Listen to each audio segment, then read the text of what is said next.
late. I need some coffee. Sorry. Never mind. And I did not do that. Actually, I wasn't there because I was in Buffalo, so I don't know. you get your coffee?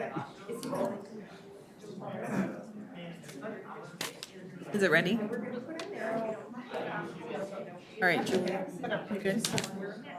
All right, are you all ready, Ashley? You good? Okay, ready? All right. I will now call to order the regular city council meeting of October 25th, 2021. Members of the public are invited to attend in-person meetings in city council chambers.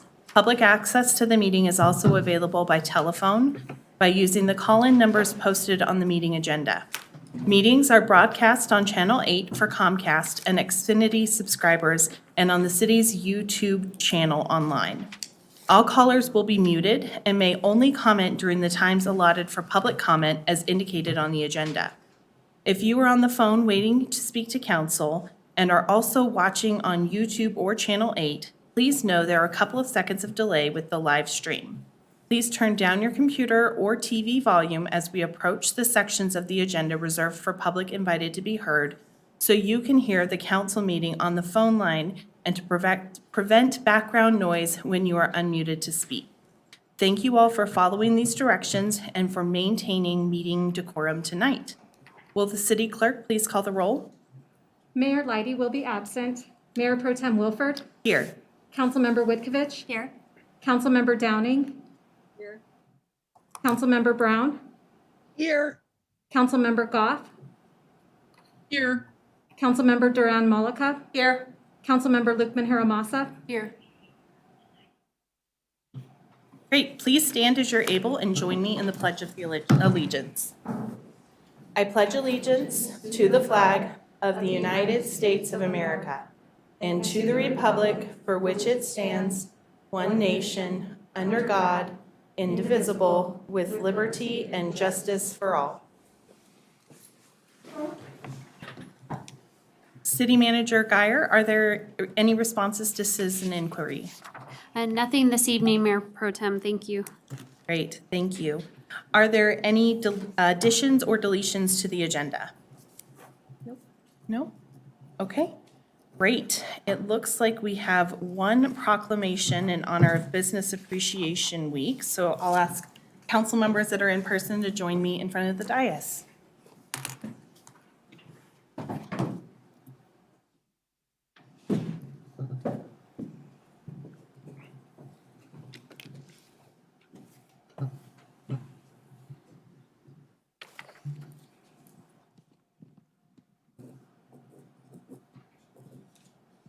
All right. Can you hear me? You can? Yes. Okay. All right. Brittany Ferrari, are you here this evening? Great. Do you want to come on up? Awesome. All right, Brittany, you are the studio manager of Fit Theorem, right? And you're going to accept the proclamation. So come on up. This is for you. I will give it to you after every day. Okay, got it. There you go. All right. So we're pleased to be celebrating Northland's Business Appreciation Week. This Thursday, the city will be showcasing 10 Northland businesses at our 9th annual Business Appreciation event. These businesses were nominated based on their innovation, leadership, community commitment and involvement, ethics and professionalism, growth and stability, exceptional customer service, and entrepreneurial spirit. In addition, we'll be thanking more than 30 pandemic community partners that helped support our community during the pandemic. This week, by the issuance of this proclamation, we want to acknowledge and thank all of our Northglenn businesses. If our businesses are successful, Northland will also be successful. So here's the proclamation.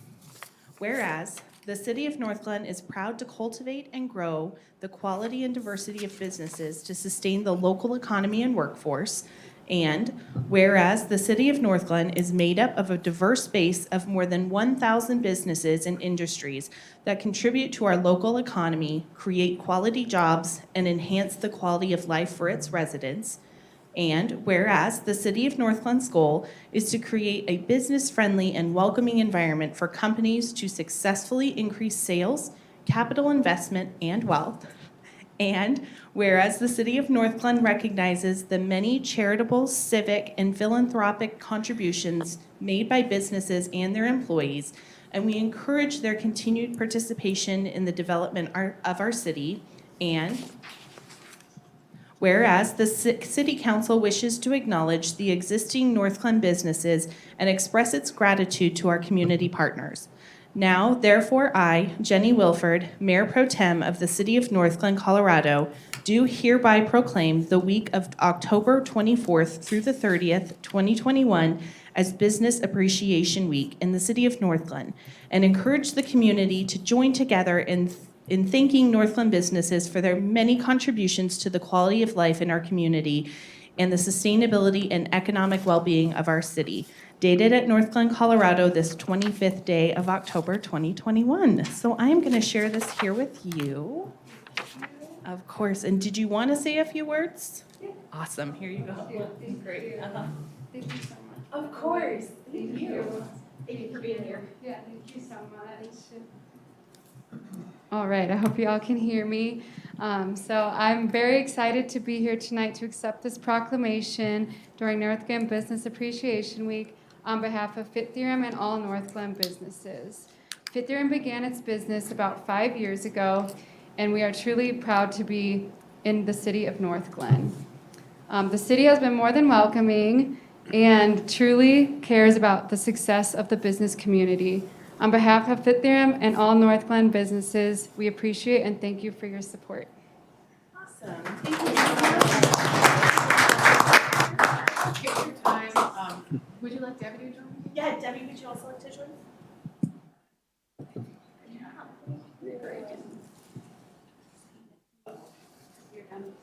I'm gonna Everybody looks great. On count of 3, 1, 2, 3. Smiling, everybody. If you're wearing a mask. Smiling. All right, thank you very much. Thank you. All right, council, don't go too far.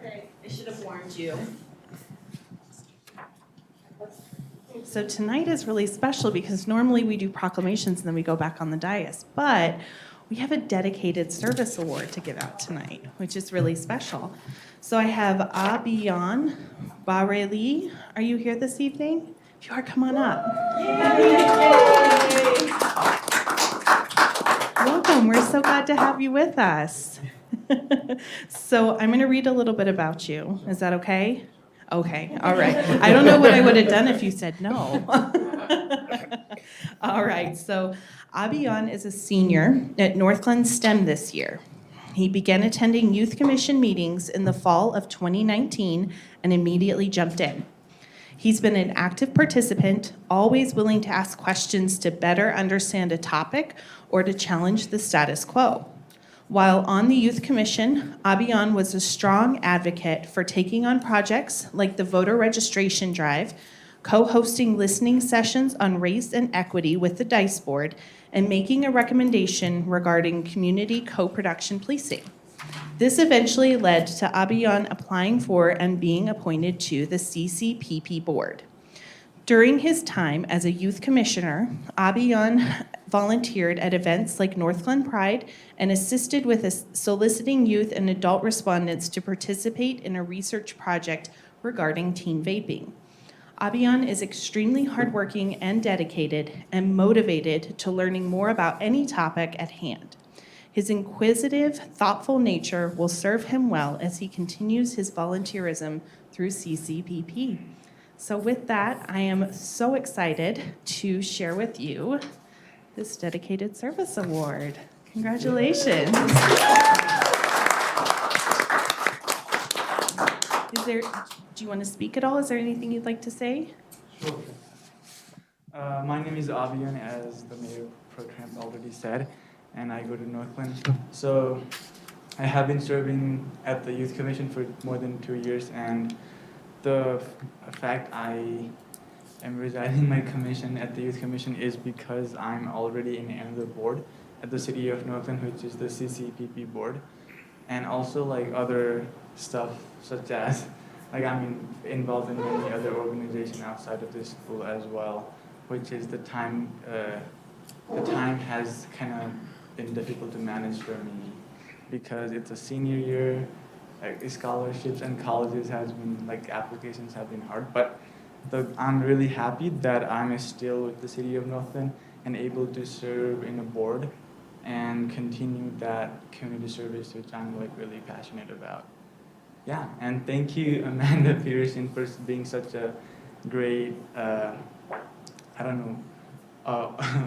leader, and the youth commission, like leading that program. It's been like really good experience, 2 years experience with you. Yeah, I appreciate that a lot.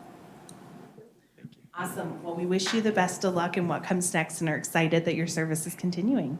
Sure. All right, so would you like to take a picture? All right. There's no asking. Well, I was Change gonna, it. I'm gonna, Oh, picture. I get to talk about it, and now, pictures next. All right, you ready? Everybody say cheese. Cheese. 1, 2, keep smiling, keep smiling. All right, excellent. Thank you so much. Congratulations. Okay, yeah, you're good. You're allowed to go back up, yep.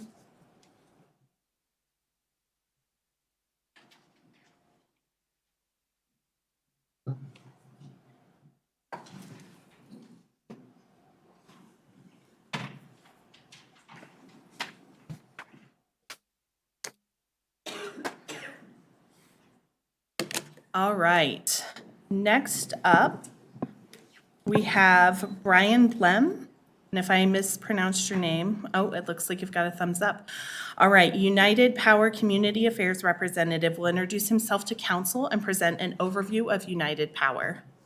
Welcome. Thank you, Mayor Pro Tem and council members. Appreciate this time this evening. I recently took on this role with United Power. I'm about 10 weeks in. So since we do serve a portion of Northglenn, I wanted to take the opportunity to come over and introduce myself.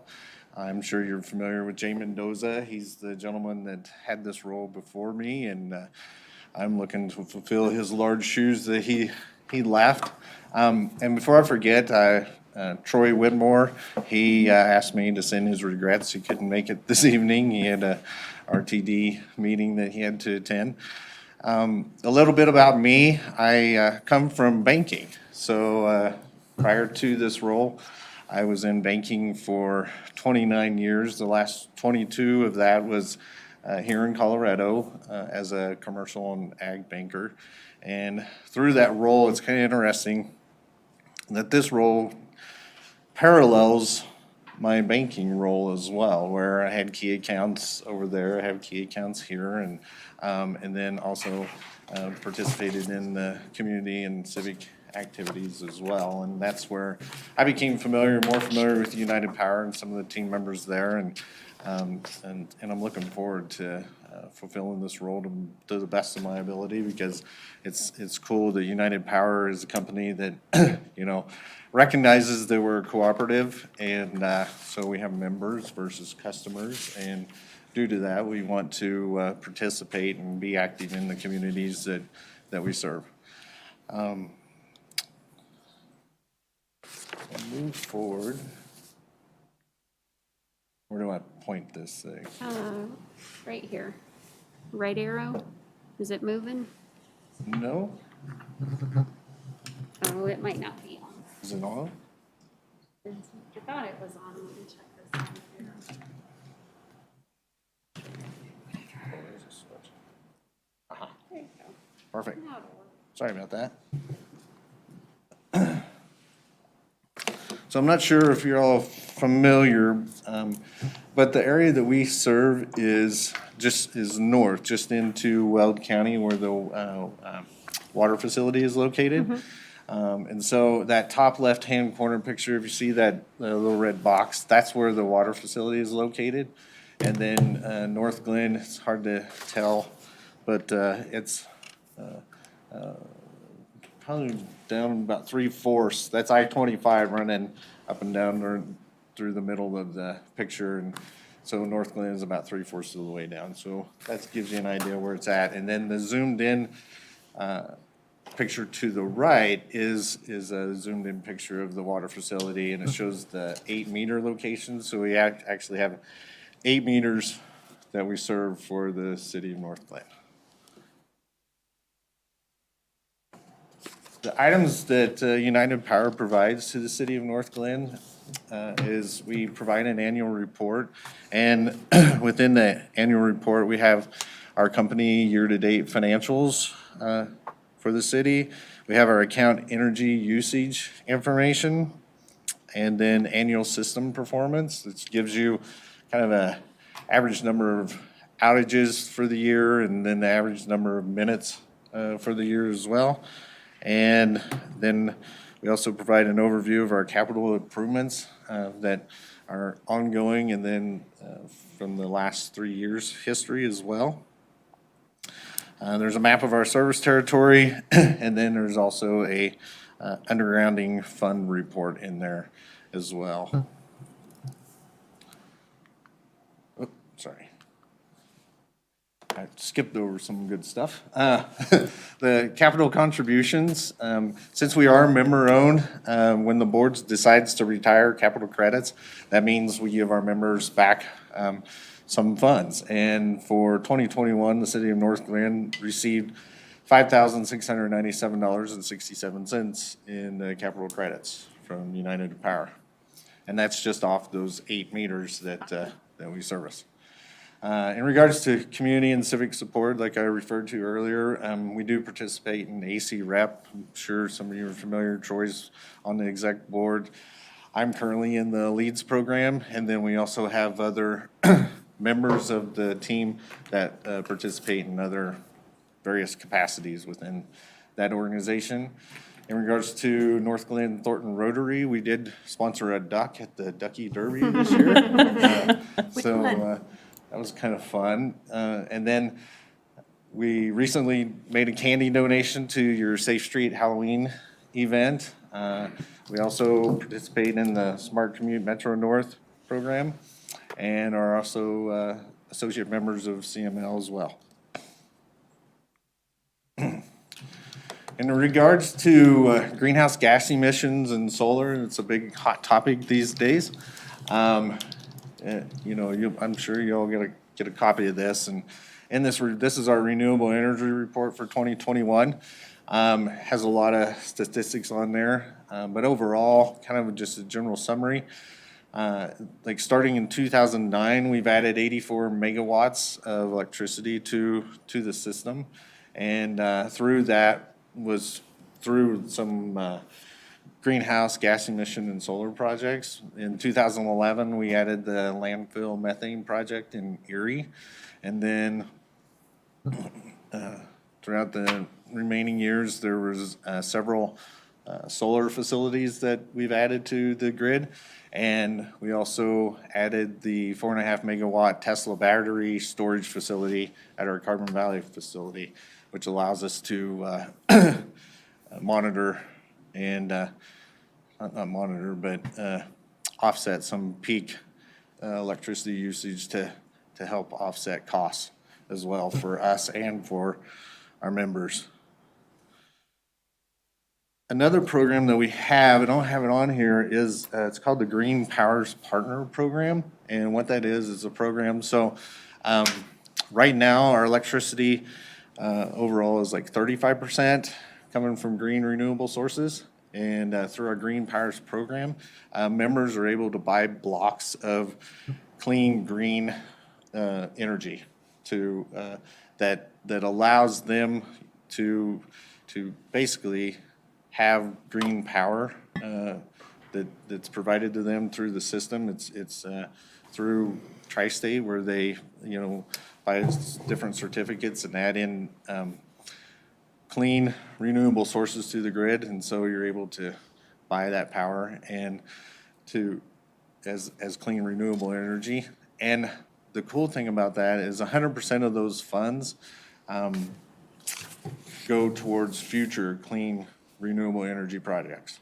So it's basically, it's like an investment. So you're investing in more clean renewable energy. Let's see. So as I mentioned, 35% of our energy right now is clean, renewable energy. 5% of that comes from our efforts on basically through the solar projects that we have, and we're continuing to add those type of projects to the system. And through Tri-State, where we get the majority of our electricity, we have one of their goals is by 2024 is to provide 50% of member electricity through renewable sources. And then in 2030, they're looking to have 70% clean energy supplied to members system-wide. And one big step in that is also, I believe it's 2029, they're looking to shut down all the coal-generated plants here within Colorado. So here within Colorado, 100% of the energy will not be provided by coal anymore. Let's see. Then in regards to that underground fund balance, I'm not sure if everybody's familiar with that, but it's funds that are allocated for cities for projects to move your power lines from above ground to underground, and then also can be used to convert old lights into LED. And since we only have 8 meters up above, I know that's kind of a challenge, but for Northglenn, but we do make that available to the city of Northglenn as well. The balance as of September of 2021 this year was, of course, 195,000, almost 196,000.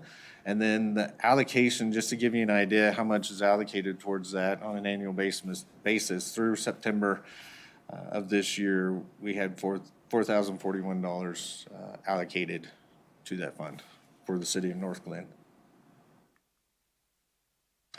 And with that, I want to thank you for your time. I've provided my contact information. I look forward to working with the city of Northglenn and Heather, as I move on throughout this new career.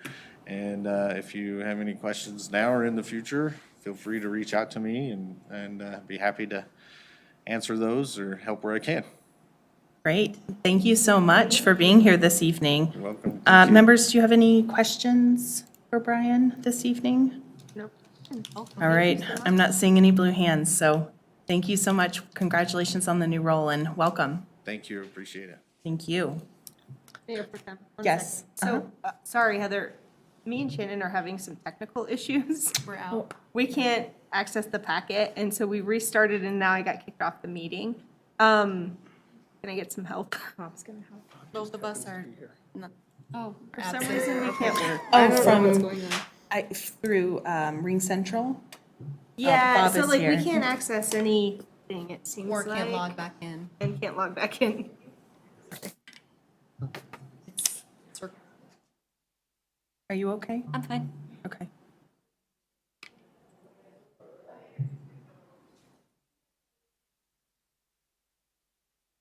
Do we have standby music? I know. Shannon, Can you somebody please? hum? Can somebody hum?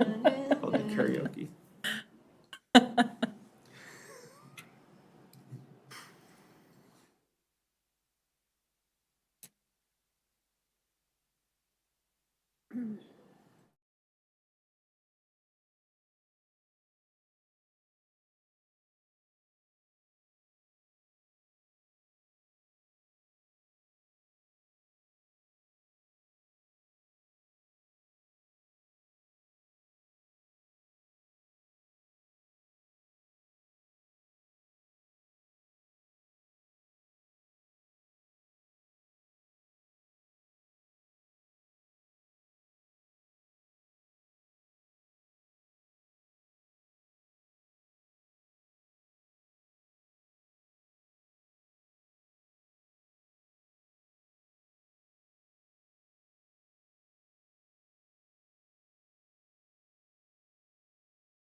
All right, we're going to move into public invited to be heard.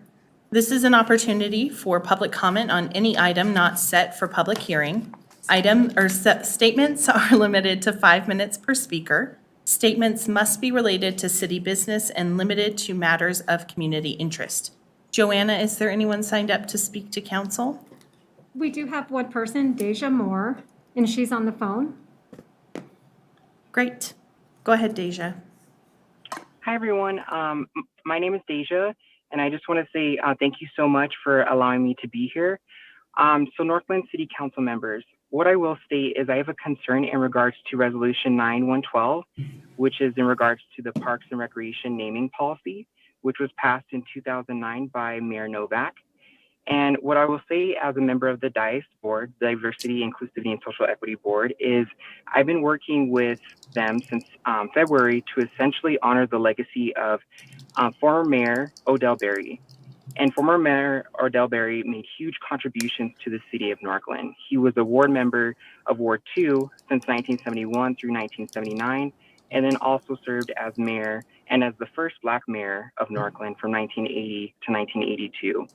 And so in order to honor his legacy, we went through the Parks and Recreation naming policy, which was outlined in 9112. And what it states is that we essentially have to draft a letter of support in order to name an individual for their contributions to a park or facility. And we have to go through a 90-day waiting process. Now from there, if there isn't any opposition, then the Parks and Recreation Board can essentially make a recommendation based off of that solicitation and request it to the Northland City Council for a vote of approval. Now, what I say is we did draft a letter, the DICE board and I, and we went through the 90-day waiting period, and we did not see any opposition being made as far as in regards to the Justice Center West Park. And we did receive Parks and Recreation Board approval, our recommendation, in order to honor Odell Berry. And now it's going before you all. And what I'm seeing is that there has to be a study session in order to discuss this matter further when there wasn't any opposition noted during the 90-day waiting period as outlined in the policy. And there wasn't a study session noted also in the policy. And so it is frustrating as a member of the DICE board and as someone that's committed to diversity, equity, and inclusion to see that the city has to have a study session to discuss this further. But then also is extending the vote for this approval until February. And so with this, with this regard, I'm asking you all is if there is going to be a future study session in regards to naming of parks or facilities, that it be outlined in the policy, so that way as a member of the DICE board and as a community member as well, that we can understand what is articulated in Northland policies. Thank you very much, Deja.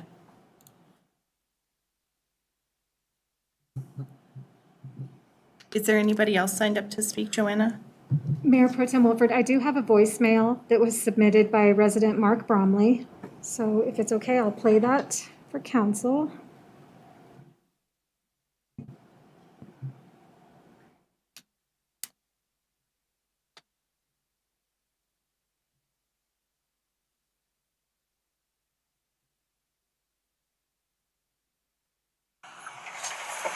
Hello, City Council. This is Mark Bromley for Ward 3, once again returning to give my city meeting commentary.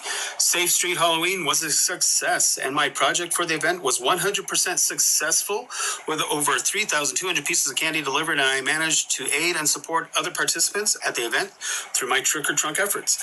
Just giving candy away. Met with City Council members and former City Council members during the event. Thank you, Northland police officers, for holding such a safe and fun trick-or-treating event with the residents of Northland and Adams County, parents and children, for your participation. Thank you so much. Now on to business. CR 118, Northland Flag Policy. Having served in the USA government and been party to many flag organizations such as the Elks and the Boy Scouts and so on and so forth, I believe we only need to represent city, county, state, federal, and on occasion foreign dignitary head of state flags, with one flag to a flagpole. Here in Northland, this means City Hall, Justice Center, and maintenance and service facilities as U.S. government property owned by the city. On your own private property, you can fly what you like. Proclamation flags should be avoided as they are politically partisan and could attract negative attention and even cause violence. The USA has a bloody history involving flags. We do not need partisan agendas of hate crimes evolving in our city over partisan proclamations that could include violent organizations like Antifa, BLM, WACC, or other seditious groups that would only demean a large portion of our society. Flags have meaning and are viewed as policy. Wars have been fought over flags.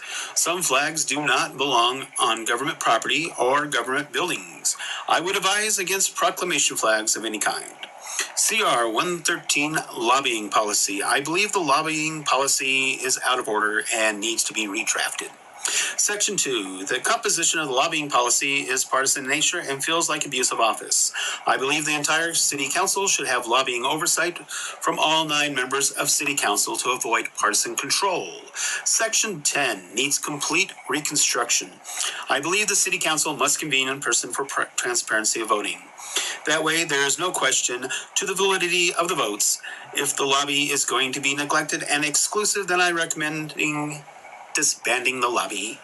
It was only created in 2016. Holding email voting is creating exclusivity and abuse by partisan lobbying control. Now, I do see we have other items on the agenda tonight, and I think we need to be seriously review several fiscal concerns that are driving up taxes in Northland, and we can cut some items from the budget to save Northland residents on taxes and how much they are overpaying on water rates. For instance, we have that lobbyist, we can cut that.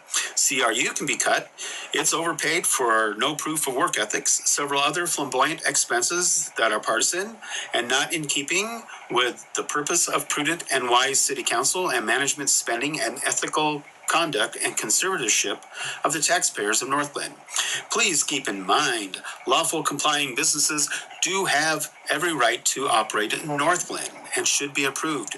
We as Northland should be striving to improve economic conditions by bringing long-term stable jobs, stable incomes, and stable businesses to Northland, because this is the very foundation that makes for affordable housing by getting our society to help one another succeed in life. Social welfare is not the answer. That is simply a prison. If you provide a means for people to help themselves succeed, we all win the American way. Thank you, City Council. This is your greatest resident, Mark Bromley, a champion of transparency and responsibility of government, signing off. Thank you, and you all have a great night. Is there anyone in the audience who didn't have a chance to sign up and would like to speak to council this evening? All right, I don't see anybody jumping up. Is there anyone else on the phone that would wish to speak to council?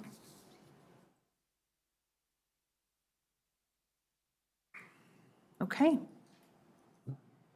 I will go ahead and move us into communications. We're going to go backwards this week and start with Ward 4. Shannon? Or I'm sorry, Councilmember Lukeman Hiromasa. Thank you, Mayor Pro Tem. This is what you get from mixing things up. Good evening, everybody. Let's see, since the last city council meeting, I attended the CCPP board meeting, and they're doing really well, working on their work plan right now. So I'm excited to see in the next couple of months, as that gets finalized, what will be happening with the new board. On October 18th, I attended the Northland Senior Organization meeting. On the 20th, the virtual Adams 12 Board of Education meeting. And then on October 21st, the Homelessness Task Force Community Meeting at Good Shepherd. That was, I thought, a very well put together meeting. The panelists were amazing, excellent, a lot of good information and education, and a lot of myth busting. So I think everybody that was there was able to ask questions and get good answers. And I think we have some good plans moving forward. Also attended the City Hall tours on October 23rd with some of you, and that was wonderful and eye-opening, and I'm excited for the things to come. I missed the Safe Street Halloween, but was excited to hear that CCPP board members got to help give out candy with our police officers, and that is all I have. Thank you, Mayor Pro Tem. Thank you. Councilmember Goff? Thank you, Mayor Pro Tem. Let's see, I had kind of a busy week or so. October 15th, the CC4CA Legislative Policy Subcommittee met. And just a couple of things that we're likely to see again coming up were mentioned. And then one was the extended producer responsibility law or something along those lines. And that is a way to make the producers of plastics responsible for the recycling or the disposal of it. So, nothing concrete. We haven't heard anything. It's just that kind of a heads up that would be coming. And also more about the building energy codes that was passed last year, but there's likely to be some amendments or changes to that. So those are things we're going to be looking to see coming up. On October 19th, the Diversity Board did meet, the DICE Board, and we are working, we continued our work for a presentation to the City Council in December. On October 20th, the Anythink Library Board met, and I was very surprised to hear that in August, the Bennett branch of the Anythink Library was hit by a really bad storm and the roof was totaled. So that was an unexpected expense that they had to work into their budget. They had insurance, but the deductible sounded pretty high to me anyway. Let's see, they presented a preliminary 2022 budget that was discussed. And they also discussed the possibility, well, not the possibility, they're already seeing some shortages in supplies, paper, books, and other materials that libraries use to take care of books. So they're trying to order as much as they can, as soon as they can. And there also is then the possibility that electronic books may be made more available, maybe would be cheaper, and so the library can have more of those. The other thing that I thought was of interest is that the City of Thornton is beginning conversation with the Anythink Library Board to add a library to the current Thornton Community Center property. They're doing some renovations there and they're thinking about adding a library, and it just kind of made me sad because I wish we could get a library in our city. But so that was one thing that was mentioned. And then on October 21st and the 22nd, CC4CA had their policy board retreat, and it was my first time to attend that. It was virtual, but it was very innovative this year. They had kind of a virtual conference environment that people got to sort of walk around in as if you were at a real conference, and you could talk to people. And then they also had larger group discussions and breakout rooms and that kind of thing. So that was very, very interesting. I learned a lot. And then earlier today, I participated in the Legislative Policy Committee for Northglenn, but we'll hear more about that from Councilmember Mullica. So that's it. Thank you. All right, Councilmember Duran Mullica. All right, I got an exciting update from the Legislative Committee meeting. We met just before this meeting tonight.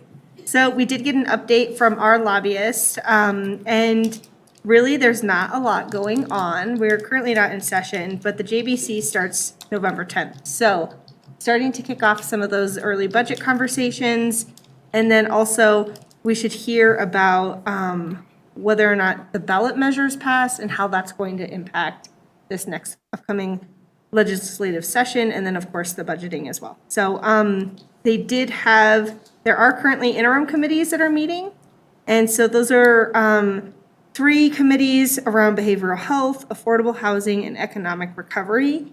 Those interim committees are still meeting and should finish up their conversations by the end of the month, and then we should see recommendations for policy from each of those committees. So more to come on that. Also, the redistricting maps have been set and sent to the Supreme Court for our House and Senate seats. And so these maps will take effect in the 2022 election, so next year. And then we moved on and we continue to talk about our legislative issues guide. It's something that we update every year. And so added a couple more elements to that. So we're meeting again next month to continue those conversations before we bring it to council. And then, let's see, we also have our annual legislative dinner, which is going to be January 3rd at the Rec Center. And that agenda, we're still going to work on probably on our December meeting. So just mark January 3rd. That night is going to be a nice evening where we get to have a conversation with our legislators about Northland priorities and what they anticipate seeing this upcoming session. So that's it for the legislative committee. Any questions about that? Please let me know. And then my personal update was, so happily on October 11th was my last RTD accountability meeting. So for those who remember, I was appointed to this committee by Senator Winter and Representative Gray. It was a very long year of lots of meetings and discussions about how we could improve RTD. And I had the opportunity to really advocate for our community on better access, better fares. So we came up with this grand list of recommendations, and our October 11th meeting was a meeting with RTD, and it was their response to our recommendations. So for the most part, they supported almost all of our recommendations, although the fare study that's currently going in place, that's taking a little bit longer than I think most of the people on the accountability committee would like, but it is the process that is set in place. We were hoping that that would allow us to lower fares and therefore increase ridership of all RTD services, including the N-Line. So we really want that N-Line to be successful. So I'm happy that that committee is over. It was a lot of fun, but it was a lot of extra work. So I'm really proud of the work we were able to do and see that conclusion. And then finally, let's see here. Oh, October 21st, I was able to pop into the community meeting on homelessness. I just want to thank staff for that.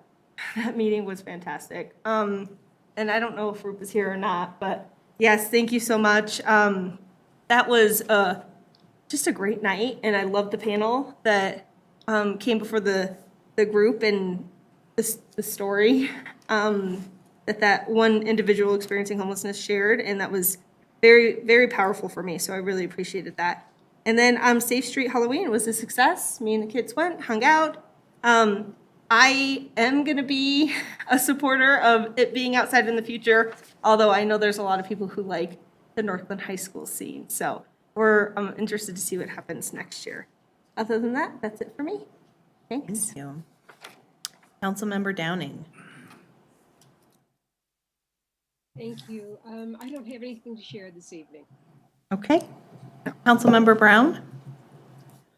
First of all, I'd like to thank Councilmember Duran Mullica for her service with the RTD. I did enjoy your presentations. They made a lot of sense to me, and I was glad that it wasn't me. So thank you for your service on that board. Thank you. There's a couple things I wanted to just mention. To the small business appreciation, I really personally appreciate that in the city of Northglenn.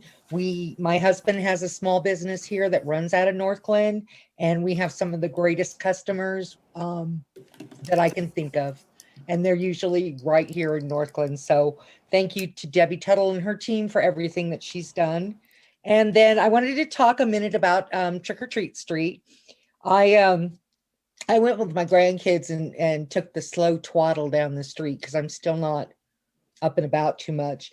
And I'm going to agree with Councilmember Duran Mullica. I spoke to several people out and about who just loved it being outside. This isn't our event, it's the police department's. So maybe we could team up with them next year or something. There was a lot of buzz and excitement about, maybe we could make it into a fair and have a pumpkin pie eating contest and a pumpkin carving contest and all this good stuff. So there was a lot of positive reinforcement for having it outside. It was a nice night till it started to sprinkle. This is my first year being on the outside of Trick or Treat Street.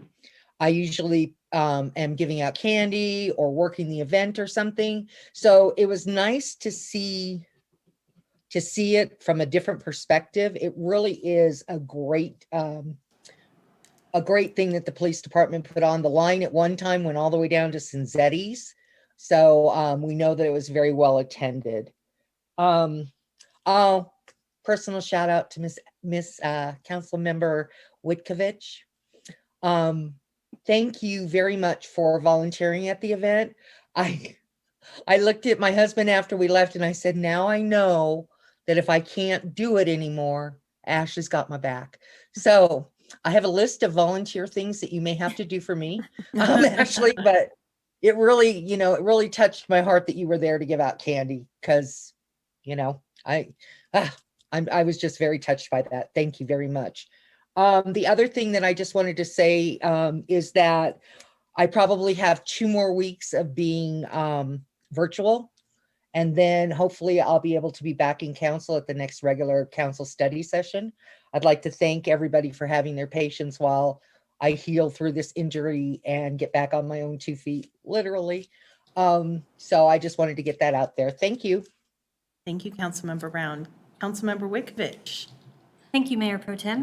It was a busy 2 weeks, so hang in there. I'll run through them pretty quickly, though. So back on October 12th, I attended Historic Preservation Commission, and we had a great presentation by Brooke and Sarah to kind of guide the board on their next steps as they just, consider whether or not they want to make changes or allow historic districts and all that sort of thing. So they're going to have some retreat-style workshops, so it's going to be a while before they bring anything to us.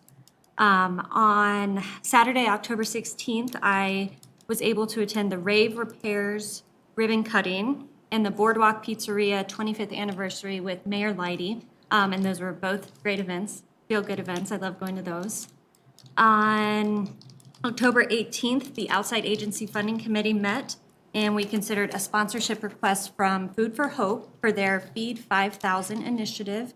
And we agreed to fund it at the $2,500 level, and that'll sponsor 125 boxes of food for families. On October 19th, I attended virtually the North Metro Fire Rescue Board meeting. They're gearing up to start working on their 2022 budget.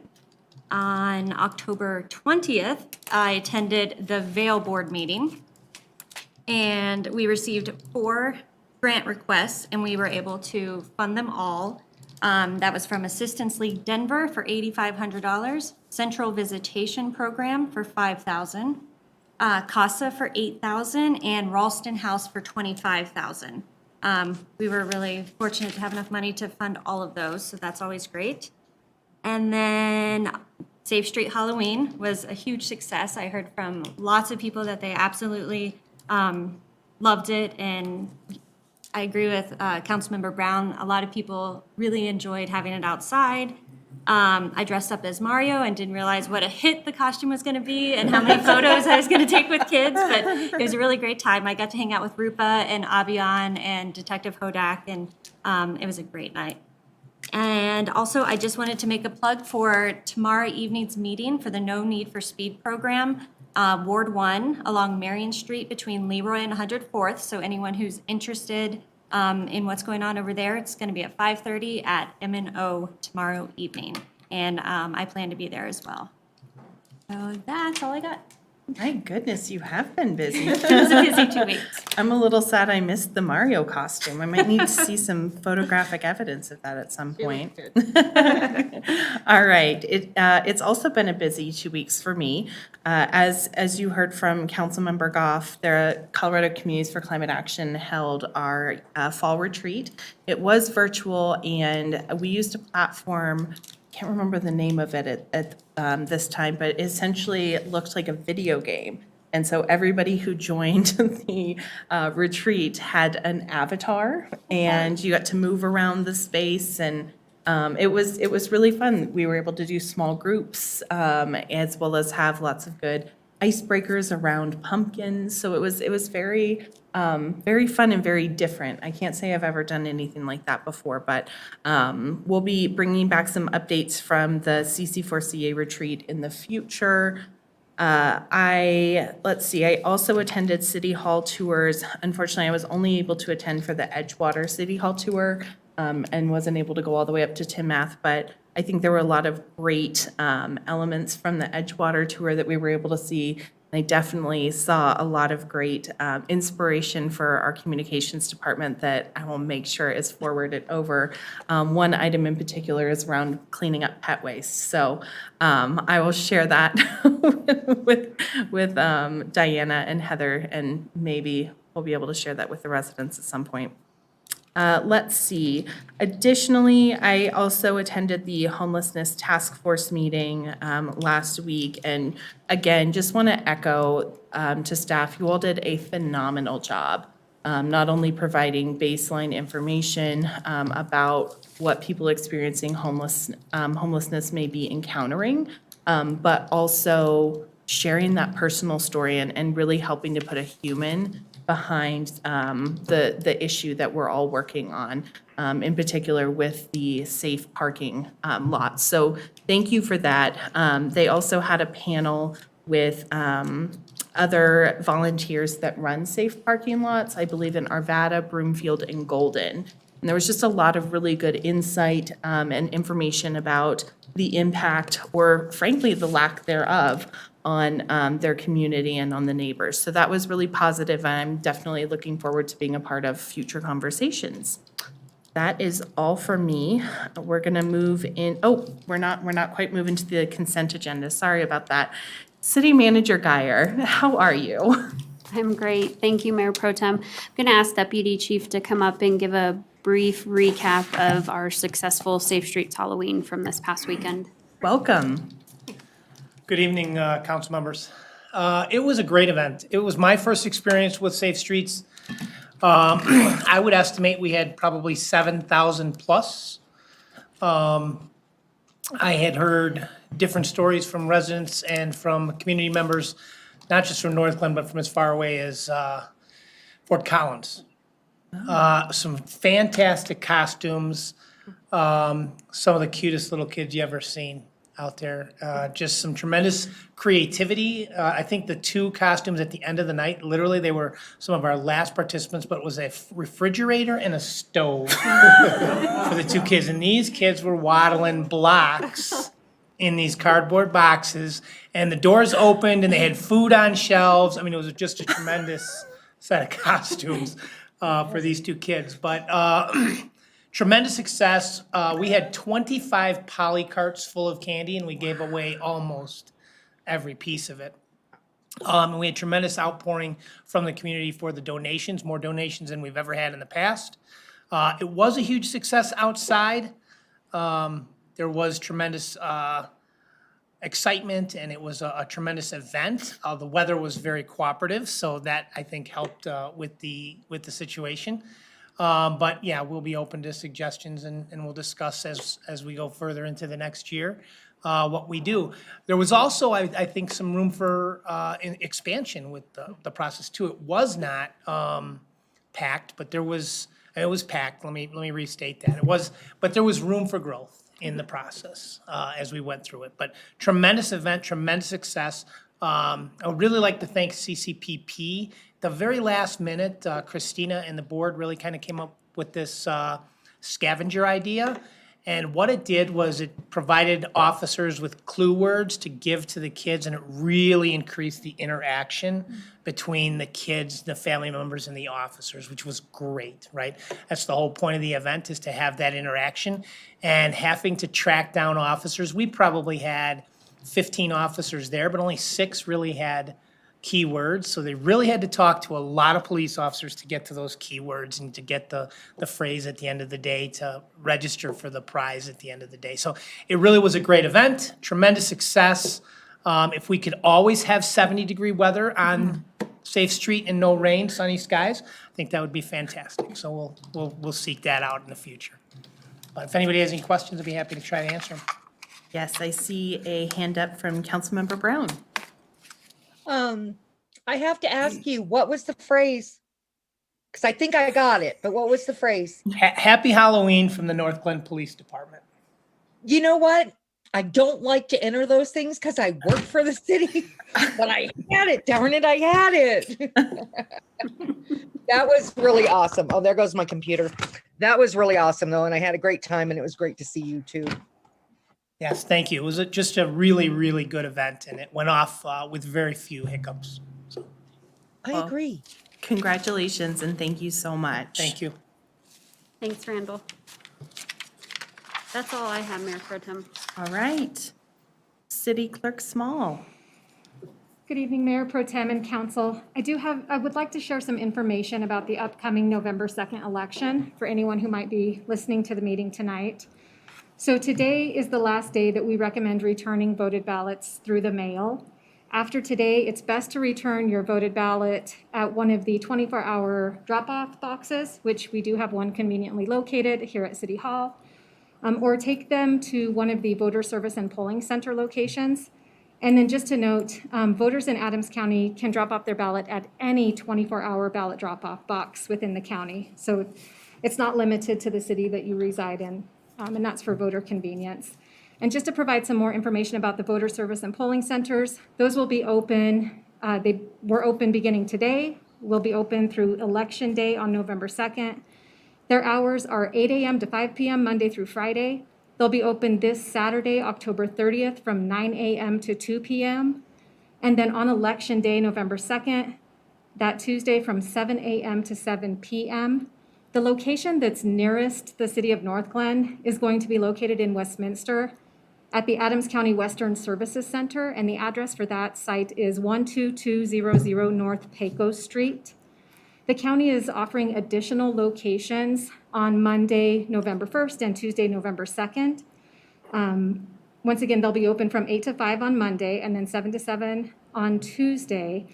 And at that time, one of the additional sites that is also close to the city of Northglenn will be located at Front Range Community College. And their address is 3645 West 112th Avenue. And if anyone's curious, a complete list of centers is available at adamsvotes.com. That's your best resource for all of the information. Another option that the county is offering, which is super cool, is a curbside pickup for replacement ballot requests. So if you hop online at adamsvotes.com, you can fill out a form if you need to obtain a replacement ballot. It asks for some personal information, and then they will schedule a time where you can just drive up and they will bring a ballot out to you. If you don't have access to the internet, they also have, you can request that ballot through their phone number, which is 720-523-6500. And then one last item, another opportunity offered through Adams County is this week, the election department is offering tours of the ballot processing facility every day at 1 p.m. Those tours are limited to 10 individuals per day, but I checked right before the meeting tonight and they still have several slots available. So if anybody's interested in witnessing their processes, they'll be limited to what the election judges are doing that day at that time. But there's a simple Sign Up Genius form online that you can access. There's more information about the process and the requirements on the county's website or by visiting the Adams County's Twitter account.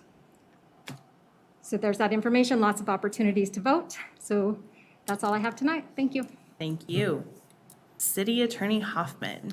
Good evening, Madam Mayor Pro Tem, members of council. Two things tonight. First of all, I did finally deliver last week to staff the draft of the gender-neutral ordinance. It was a much heavier lift, frankly, than I ever estimated.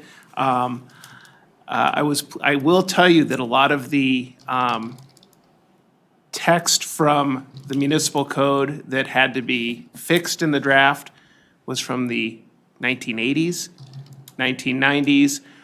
I'm pleased that most of the changes were not within the last 15 to 20 years.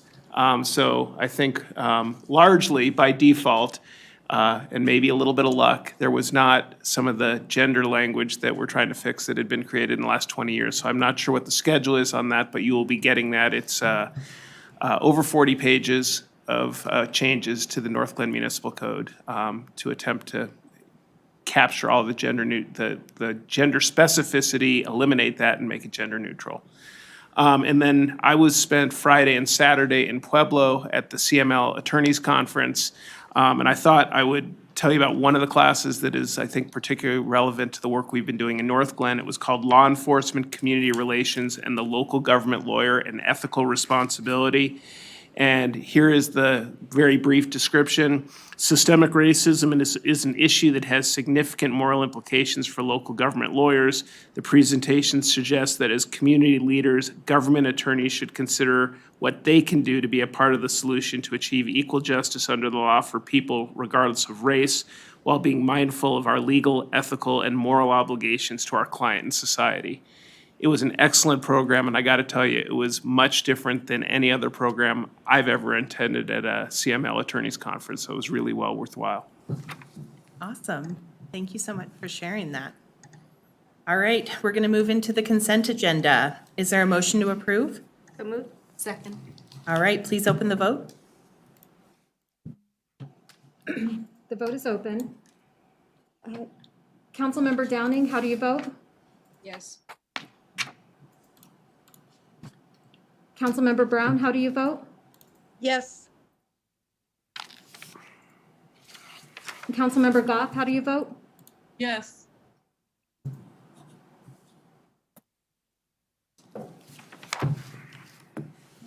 I will close that vote, and the consent agenda passes unanimously. Thank you. Resolutions, CR 114. Joanna, will you please read the title? A resolution adopting the City of Northglenn 2022 pay plan. Is there a motion to approve the resolution? Motion to approve. Second. Great, thank you. Tamara Dixon, Director of Human Resources, will provide a summary of the item. Tamara, we can't hear you. You hear me now? We can, yes. Welcome. Oh, yay. Let me speak quickly because this happens to me every time. Good evening, Mayor Pro Tem, City Council members, and greetings from Austin, Texas. So Council adopts the pay plan annually, and I'd like to give an overview of our 2022 pay plan that we are asking you to adopt this evening, that you just did, actually. So our pay plan proves to be a really important component to give us the ability to attract and retain top talent to come to the city to work towards achieving our goals and objectives. So we began working with the Compensation Studio a couple of years ago, actually, to ensure that our pay plan was appropriately reflecting our external labor market. We also needed to ensure that it was internally equitable. So what are the proposed changes for 2022? Well, there are some new position titles added to the pay plan. Specifically, a new economic development coordinator, this is a new budgeted position, has been added. Additionally, positions in human resources, the city clerk's office, and communications reflect title changes only. So these are positions that are currently budgeted, currently filled. We are just updating the titles. There are a few salary range adjustments that I'd like to note for you. The 2022 pay plan reflects a 1.9% step plan adjustment for our police officers. So our officers do receive that 1.9% market adjustment, meaning with the approval of the pay plan, effective the first pay period of 2022, officers will move to the 2022 step that corresponds with their current step. Now that's a mouthful. Essentially what I'm saying, if I'm an officer at step 2, I move to the new step 2. Additionally, upon completion of a satisfactory performance evaluation, our officers will then move to the next step. So those two adjustments for our officers are built into the proposed 2022 budget. For our civilian staff, a review of market data this year reflected no change in the minimum and maximums of some of our pay ranges. Therefore, the 2022 pay plan for civilian staff remains unchanged. I would like to make a note here. So we will be working with our consultant to further analyze where our civilian employees are paid in their respective pay grades relative to the midpoint of that range. So it's been a couple of years since the city shifted from the 30-step pay plan into now these open ranges. And it's really important that we understand and better identify how our employees move through those pay ranges. So once that analysis is completed, the city manager will bring forward any recommendations as appropriate to council. There is one other pay plan salary range adjustment, and that was reflected in the city manager's pay range. That was approved by council in late August. So that really is an overview of our 2022 pay plan. And I appreciate the opportunity to walk through that with you. It is included in the 2022 budget, which is scheduled for adoption this evening also. And if approved, as mentioned, it will be effective the first pay period of 2022. So with that, I'll pause for any questions. Is there any discussion? Boom. Councilmember Brown? Sorry, I was trying to get my hand up fast enough. Couldn't find it, so I erased my other one. So I just wanted to talk to you for just a minute, Tamara, about your comment on the memo, or the comment about the city will consider shifting to a pay for performance system and offering more than the 3%. When will are we doing an outreach on that? What are we doing in order to do that? And when will you be bringing that forward? Yes, thank you, Councilmember Brown. As part of the proposed 2022 budget, we have in HR budgeted to work with a consultant to review our performance evaluation system. If approved, we will begin that work in January. And I anticipate mid-year, hopefully mid-year, being ready to bring forward recommendations to the city manager, who will then bring forward recommendations to you all. So are you looking to redo the evaluation system or just the merit portion that we're doing? I would say actually both. We need to consider the work done by our cultural design team in the development of new mission, vision, values for our organization. We need to determine how to rate employees effectively against those new values. So we need to take a look at our entire performance evaluation system to ensure that it's aligned with that work. Do you anticipate that being like a yearly thing, or is that a 5-year thing where we evaluate it? Well, I can't answer when was the last time we looked at our evaluation system, but right now it is not inclusive of our city values and also all competencies for employees. So I anticipate us coming up with an evaluation system that really works for the city, and that's what we'll stay with. I think it was 2 years ago, and that's why I'm asking. And I know you weren't with us 2 years ago. So, but yeah, I think it was just 2 years ago. So I'm kind of curious. I mean, I understand that, that you're re-looking at it, right? But I hope that this is the last time we put the expense forward to revamp the system, if you get my drift. I get your drift.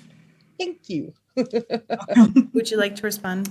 If I could, point of clarification, we have not looked at the performance management system in the 3 years I've been here as city manager. So I think, Councilmember Brown, that work must have been done prior to my time. I don't know the exact time frame. One of my directors might know. So I hear your feedback, and certainly we would make sure that this wouldn't be something, when you go through the heavy lift of this work, it's not something that you set up to do annually. You know, you definitely tie in a feedback component, so you know how the system's working and assess it on an annual basis, but you wouldn't want to go through an overall system update on an annual basis or even every couple of years. You really want to design a system that's going to work for you for like a good 3 to 5 years. So Heather, if I'm understanding you correctly, we didn't do the city at the same time that we did city clerk, city manager. No, we did not. Yes. Yeah, I see the connection you're making now. No, those processes were separate. We had not had the bandwidth. I did not have the bandwidth to look at the overall city staff systems. So there was discussion around it, but we didn't have the bandwidth to do it. Right. Okay. It was, yeah, I had identified it in my first year game plan, but this is one of the last pieces that come forward. Perfect. Thank you. Mm-hmm. And I take all that back, Tim. Okay, thank you. Is there any additional discussion? Okay, please open the vote. The vote is open. Councilmember Downing, how do you vote? Yes. Councilmember Brown, how do you vote? Yes. Councilmember Goff, how do you vote? Yes.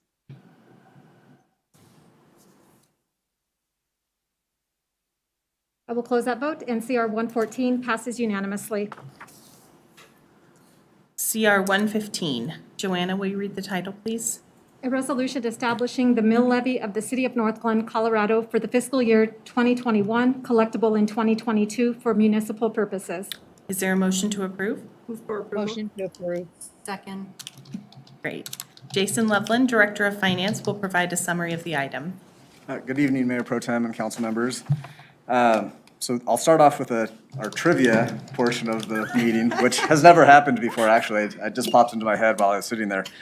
So this is actually the 30th consecutive year that we're going to ask to set the mill levy at the 11.597 mills. So back in December of 1991, the mill levy at this rate was established. So it's equivalent to about 1.1597% of the property value. So in context, a $300,000 home, the rate of this is turns out to be about $250 annually of property tax being collected. So back to the non-trivia part of the meeting. We received our preliminary assessed valuations from both Adams and Weld County August 25th. They'll be recertifying those by December 10th. So there may be modifications to the forecast numbers based off of any changes that happen. So you can see in the table of the presentation, the total assessed valuation is just over $466 million, which is an increase of 9.32% from the prior year. Total property tax revenue to the city then is $5.4 million. 3.5 of that is for general use that we record in our general fund for operations. And then 1.9 million approximately for a major road reconstruction or the 4 mills. So with that, this is tied and connected with the budget that is on the agenda next, but staff recommends approval. All right, are there any questions for Jason or discussion?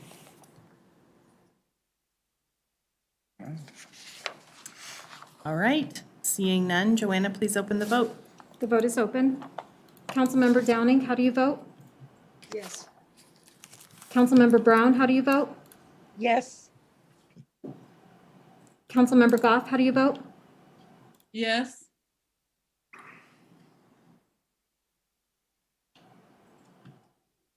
I will close that vote, and CR 115 passes unanimously. All right, moving on to CR 116. Joanna, will you read the title? A resolution adopting the 2022 budget of the City of Northland, Colorado, and appropriating the sums set forth therein. Is there a motion to approve? Motion to approve. Second. All right, City Manager Guyer will provide the summary of the item. Thank you, Mayor Pro Tem and members of council. This is the fourth session that we're bringing forward the 2022 proposed city budget to you this evening.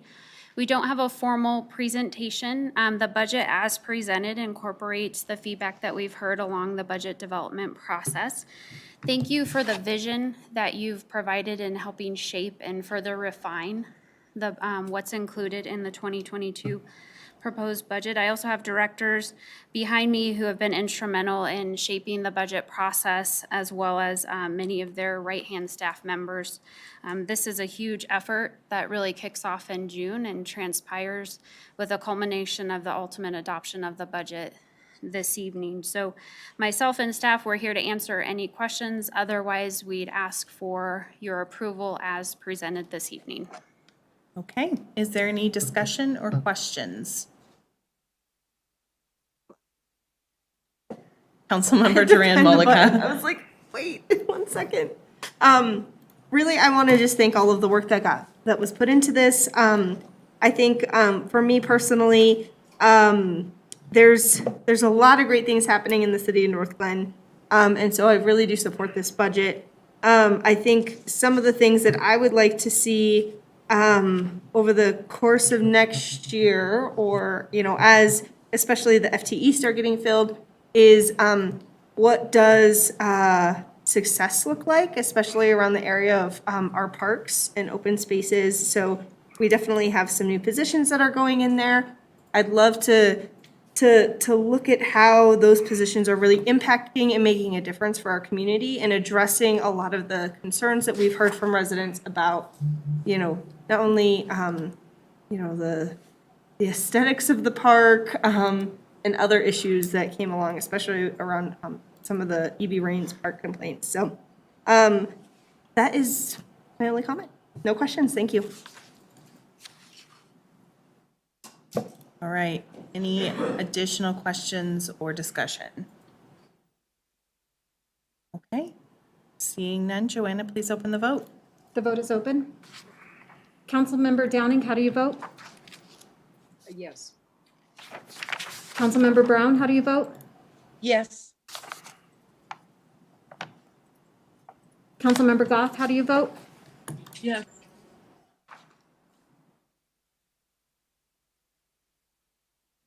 I will close that vote, and CR 116 passes unanimously.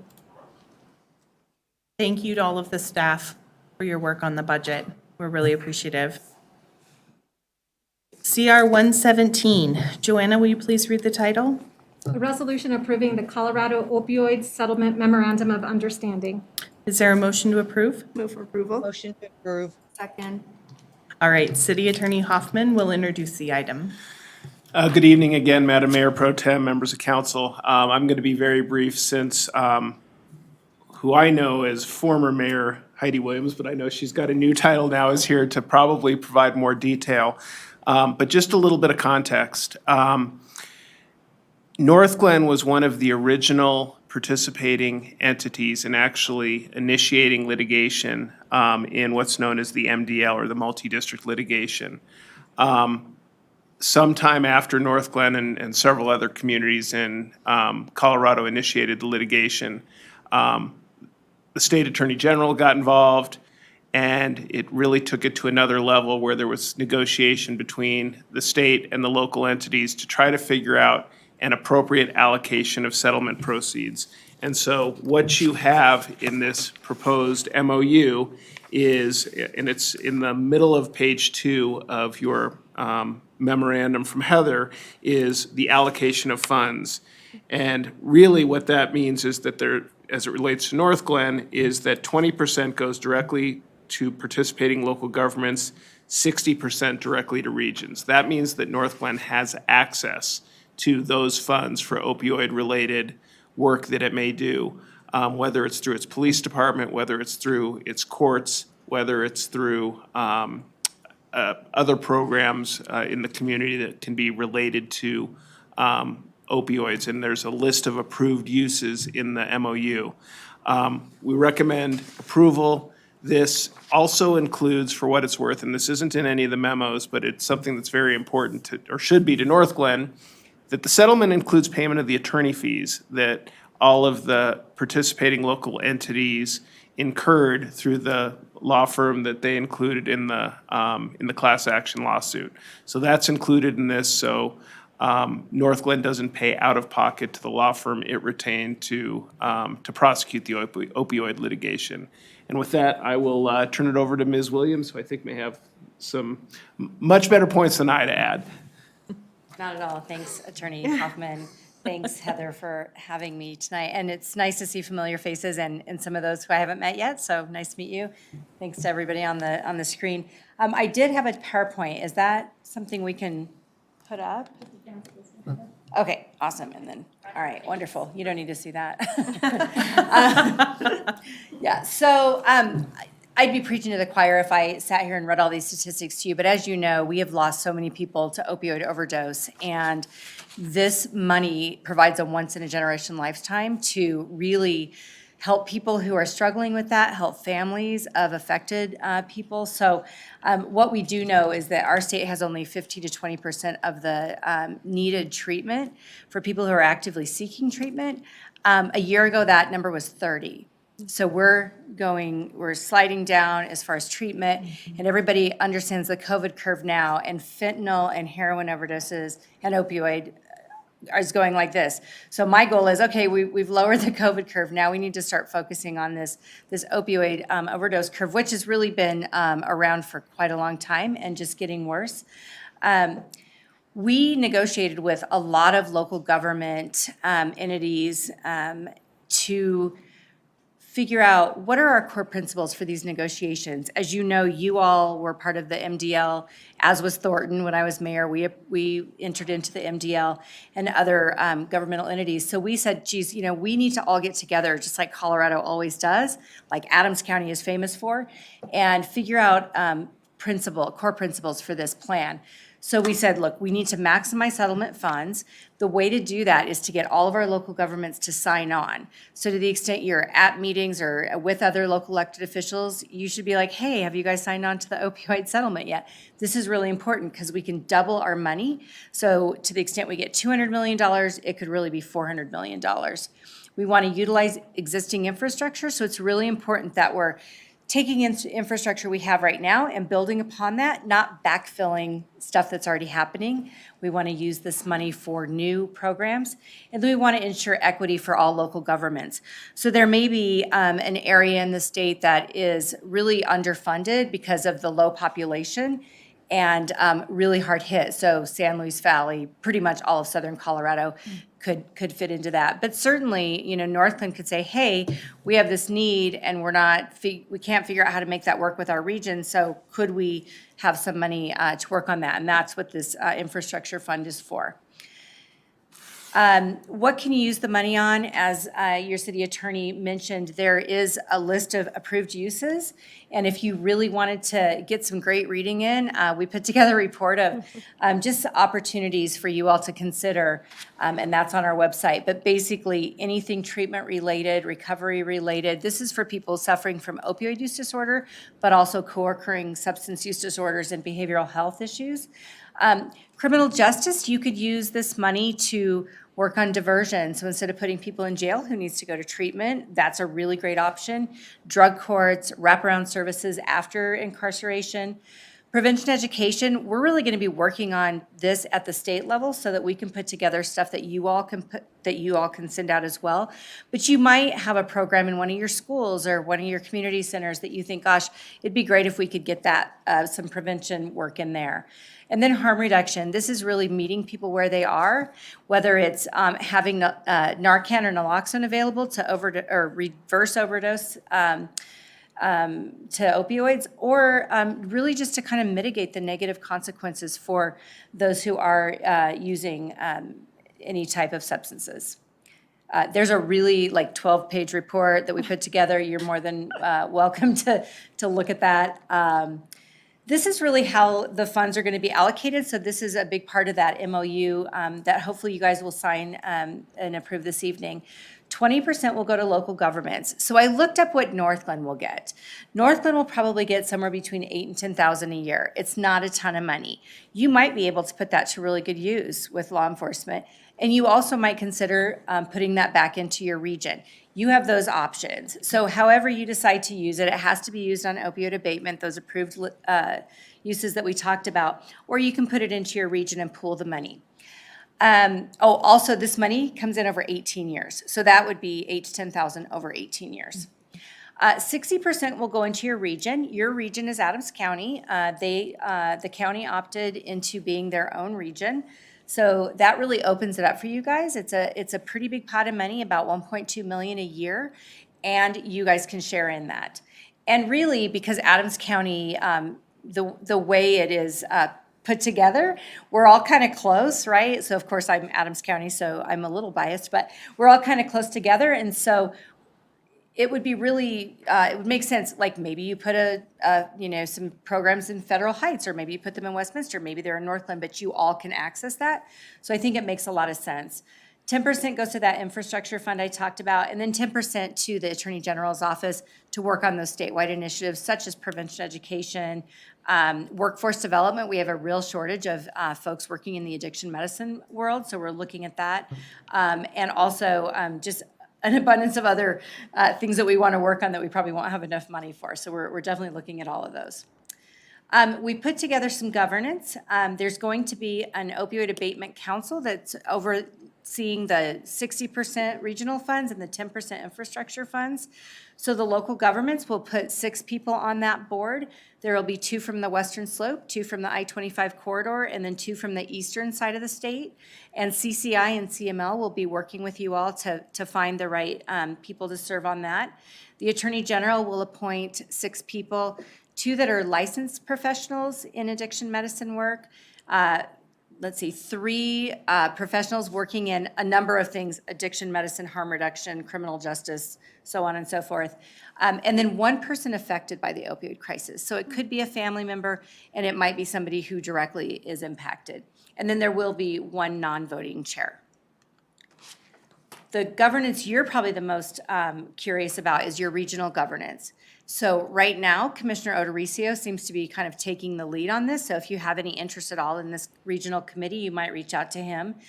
But basically, the framework suggests, doesn't mandate, that you all have somebody from each county, probably a commissioner, somebody from at least 1 municipality in the county, somebody from public health, human services, law enforcement. I've been recommending somebody from like PD or sheriff's office and somebody from the DA's office, but you all can do whatever you want. Certainly somebody from a municipal or county court system, especially a drug court, would be a great addition. And then non-voting members would be any kind of providers that are working in that addiction medicine space. And again, I would recommend possibly having an affected person on your committee as well. Some regions are talking about making those voting members, and some are saying that would be a non-voting member. Again, this is all up to you. We really worked on this with the local governments to make sure this was a bottom-up, not a top-down governance structure. This is the map. So yours is real easy. You're Region 8, Adams County.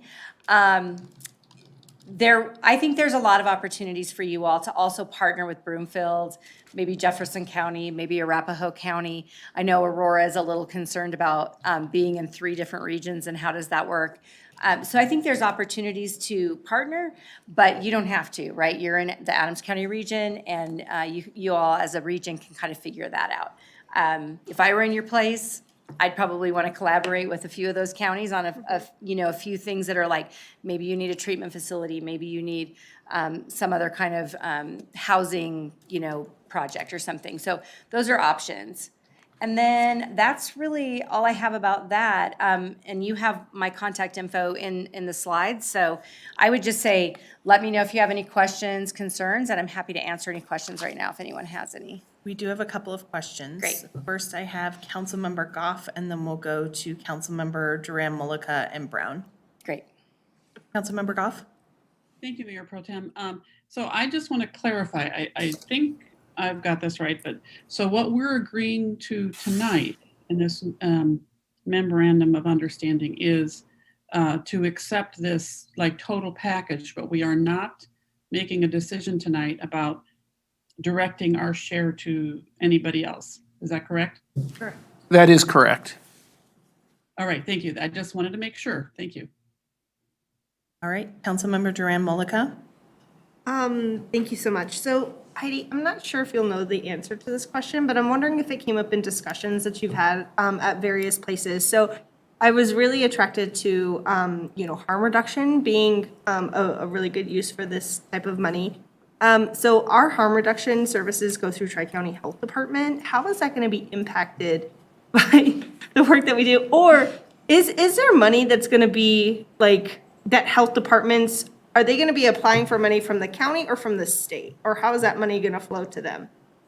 It is a hard question. Okay. But I would say, if you have harm reduction services that you want to work on, I would say work on that through your region. And then to the extent that you all figure out what your health department looks like over the next couple of years, then they would probably kind of do both, like state Okay. and regional. Okay. That's just off the top of my head. So I know Okay. it's a difficult situation right Okay. now. Yeah, it's a difficult situation. I was just curious, is there going to be like state grants that are going to be, that people can apply for as well, or I'm assuming? There might be, not only through our office, but the Office of Behavioral Health, and, you know, they have SAMHSA grants, other Oh, federal okay. grants. So there's a lot of different opportunities. I mean, right now, if we looked up different granting opportunities for harm reduction, we could probably find a number of them that have nothing to do with this settlement. Perfect. So I think it's a good opportunity to really start looking at some of that stuff. Okay, awesome, thank you. Yeah, you're welcome. Councilmember Brown? Hi Heidi, how are you tonight? Good, how are you? First of all, I just want you to know that this is an issue that unfortunately is near and dear to my heart. And I want to make sure that, you know, that we do everything right and that we get as much money as possible. So I back this 100%. What I do need from you is that I got a little confused when you were talking about if we had a need for money, we have to go to the county. It doesn't come directly to, the 20% doesn't come directly to us. The 20% would come directly to you unless you decided to have that automatically go to the county. We're still kind of working out the vehicle for that. So right now, it is set up that it would go directly to you. Just to be clear, the region is not Adams County, like Adams County government. The region is all of the governmental entities within Adams County. So you all could say, hey, we want one of our council members to serve on that committee. And then you would just need to coordinate that with the folks, you know, within your county. So it's a little bit confusing, but Adams County doesn't have the say on all of that. It's more of a regional effort. And just to add to that, the MOU for Adams County has not yet been drafted.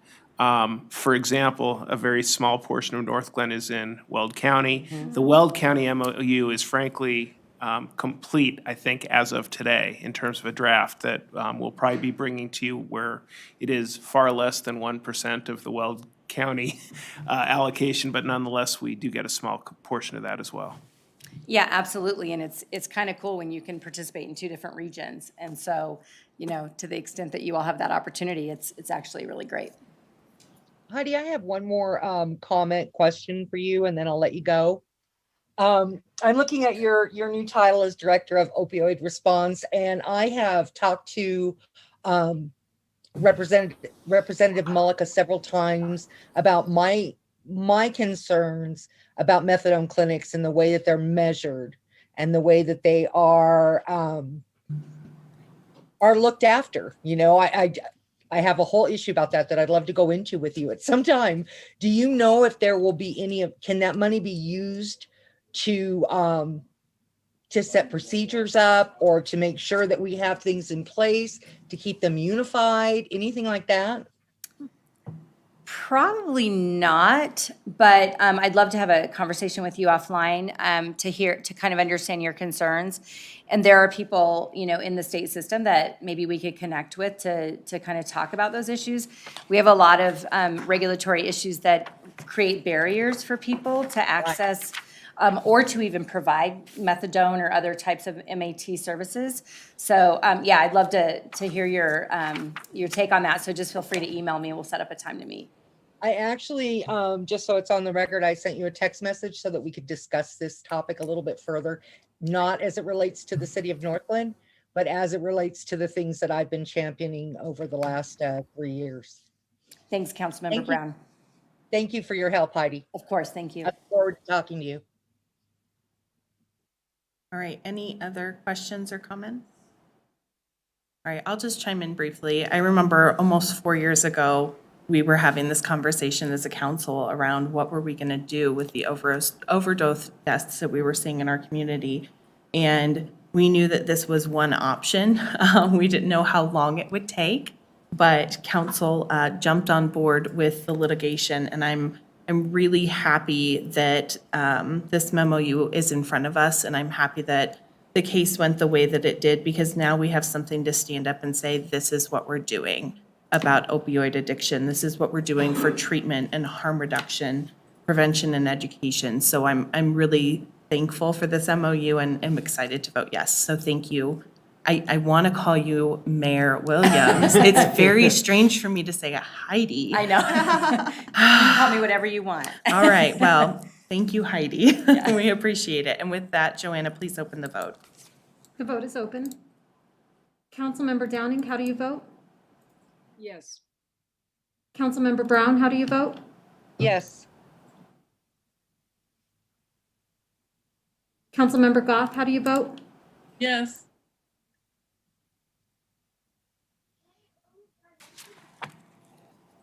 I will close that vote, and CR 117 passes unanimously.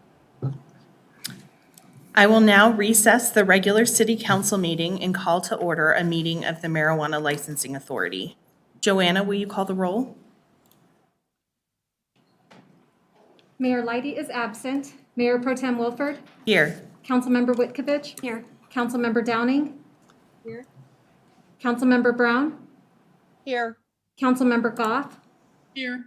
Councilmember Duran Malika? Here. Councilmember Lukman Hiramasa? Here. Is there a motion to approve the minutes of the October 11th, 2021 meeting? So moved. Motion to approve. Can I get a second? Second. Okay, thank you. Please open the vote. The vote is open. Councilmember Downing, how do you vote? Yes. Councilmember Brown, how do you vote? Yes. Councilmember Goff, how do you vote? Yes.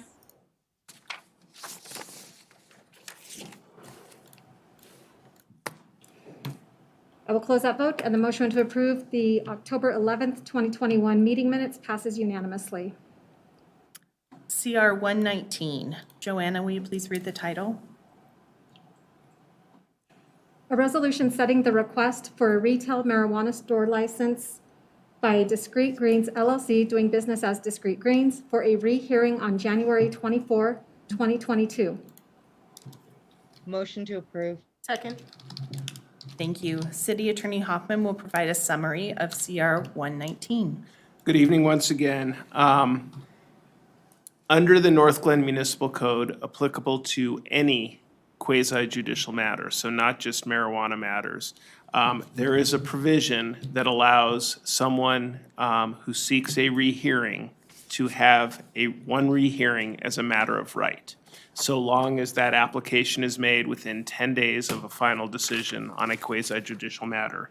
Here, the final decision was made by you by resolution adopted on October 11th of 2021. The request for rehearing was received by the city clerk's office on October 20th, 2021. Therefore, the request is timely. I corresponded with counsel for the applicant, gave counsel two possible dates. He was unavailable the first date, which was January 10th of 2022. So our recommendation is that you adopt the resolution with the hearing date of January 24th, 2022. It is a rehearing, not an appeal, which means you essentially are starting over. So it will be an opportunity for the applicant to present evidence to try to determine that that applicant meets the criteria for a new retail marijuana license. And again, that hearing, if you adopt this resolution, January 24th, 2022, and because it is a rehearing as a matter of right under the Northglenn Municipal Code, we would recommend approval. Is there any discussion? Okay, please open the vote. The vote is open. Councilmember Downing, how do you vote? Yes. Councilmember Brown, how do you vote? Yes. Councilmember Goff, how do you vote? Yes. I will close that vote, and CR 119 passes unanimously. Thank you. I will now adjourn the meeting of the Marijuana Licensing Authority and reconvene the regular city council meeting. All right, moving into public invited to be heard. This is an opportunity for public comment. Statements are limited to 3 minutes per speaker. Comments must be related to an item previously addressed by the city addressed by the council during the meeting. Is there anyone in the audience or on the phone who would like to speak to council at this time?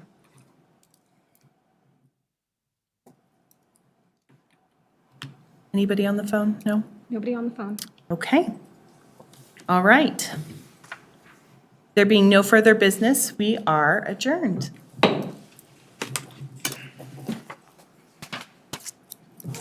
Thank you, friends on the phone.